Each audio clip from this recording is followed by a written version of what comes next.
number one from me is a 22-year-old man has been charged after allegedly targeting a child predator and fatally shooting him last year in Houston. It is a pretty big story right now, and it says on May 29th, 2023, shortly before 4 a.m., the Houston Police Department responded to a report of an unresponsive man with multiple gunshot wounds in a ditch at the 900 Northwood Street, Houston Fire Department. Paramedics also went to the scene and pronounced the victim, who later was identified as 37-year-old Sean Showers, dead. So, based off everything I'm reading here, and remember, for those of you watching, the breaking news stories are just a quick rundown of what's going on before digging into any background or anything like that. But essentially, this 22-year-old, this guy, felt like they weren't doing enough for child predators, and he sought a child predator out online, pretending to be a minor and setting up some kind of sexual arrangement to hunt this man. And he went out there with the intention of ending his life, and he did it.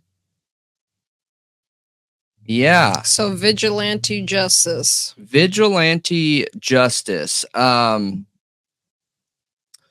I'm curious how somebody connects the dots like that, because, like, okay, we have someone dead and you going to jail forever. So, like, in the grand scheme of society, we essentially just lost two people when you could effectively share that information and get him locked up. This guy that was killed already had charges from 2009 from having, illegal photographs. I'll just say that. Yeah, so, there's actually a lot of YouTube channels out there that are citizens who set up stingray situations like this and then just report it to the cops.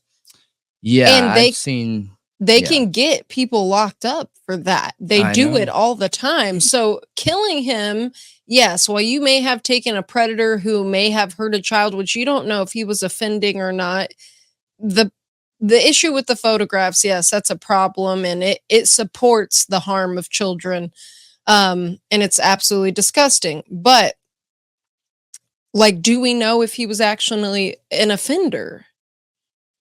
You know what I mean? He was. Like somebody who has done things physically.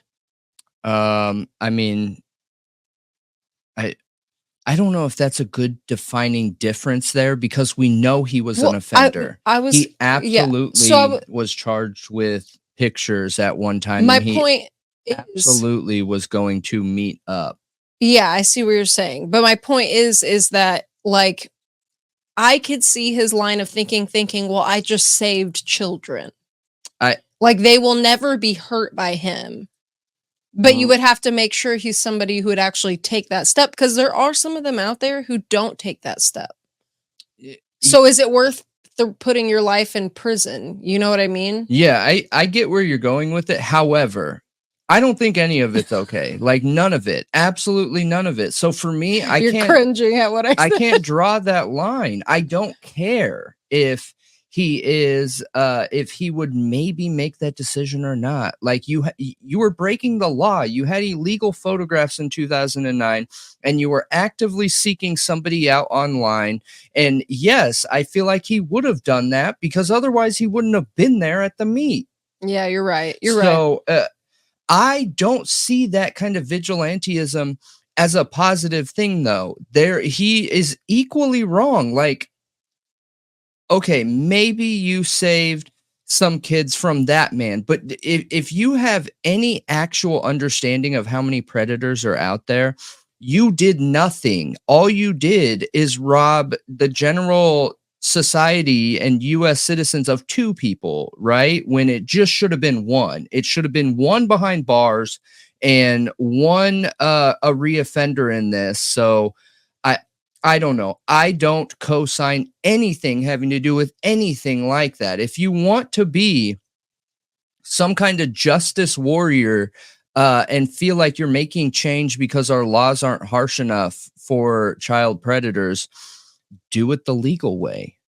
I mean, that's the only way you're going to make a change that's impactful enough to last and actually do something. Because in a lot of situations, I agree that our laws are not harsh enough when it comes to child offenders. I really don't think they are. It's really messed up to me. I've seen kids get harmed and then their offender be back out on the streets in 5 years or less sometimes. I think that is like an area we need to change that. Yeah, we can do better. We can do better. And there just needs to be, I'm not necessarily against the amount of time we give them. I am absolutely against how quick they're allowed to be off parole and probation and those things. I think it needs to be some kind of very intensive treatment, aftercare of constant check-ins on a daily basis. Yeah. For a long time, because we're putting lives at risk when a child has been sought out by a predator or abused in that way. That can impact them for a very, very, very decades and decades and decades, if not their whole life. And I just don't see us doing enough of after care after the prison sentence. Yeah, the follow-up part. Mm-hmm. And you know, they will have to be on the registry, but some states are pretty harsh with their registry, which I think is great, and then some are not at all. Like, not at all. Yeah. And I don't think that should be a state by state choice. I think that needs to be a federal thing. Yeah, where I agree. The feds mandate these things. Like, if you are accused of this, you have to be a part of this program, possibly for the rest of your life. And it gets maybe more lenient after 10 years, you know, like, but I think that's fair. We need just safety guards due to the statistics of the reoffending rate. It's absolutely insane. Yep. It is absolutely insane. Which I can understand the anger and the want to do something there. I just don't think you accomplished anything productive in the long run. Like, you didn't cause some kind of change. Like, you just protected kids from that one man when there's 7 billion people on the planet. So I don't know. I think that if you really want to make a change, you got to do something other than that. Yeah. Anything other than that would probably help more. I agree with you. I'm curious what you guys think. Let me know if you feel like that's justified, or how you feel like we need to evolve and progress our laws on this going forward. You know, would it reduce situations from this happening? You know, there's a cop statement in here that says, like, oh, I was so shocked to see this even happen. I feel like this is a situation out of the movies. I mean, I'm not shocked. No. And I don't feel like it's out of the movies. I feel like this is one of the biggest topics of contention for most of Americans right now is how lenient these laws are, especially people with kids. So I just think we could be doing a lot more. Yeah, I think it's a major, what you guys think. Major issue for a lot of people right now. Yep. Let us know.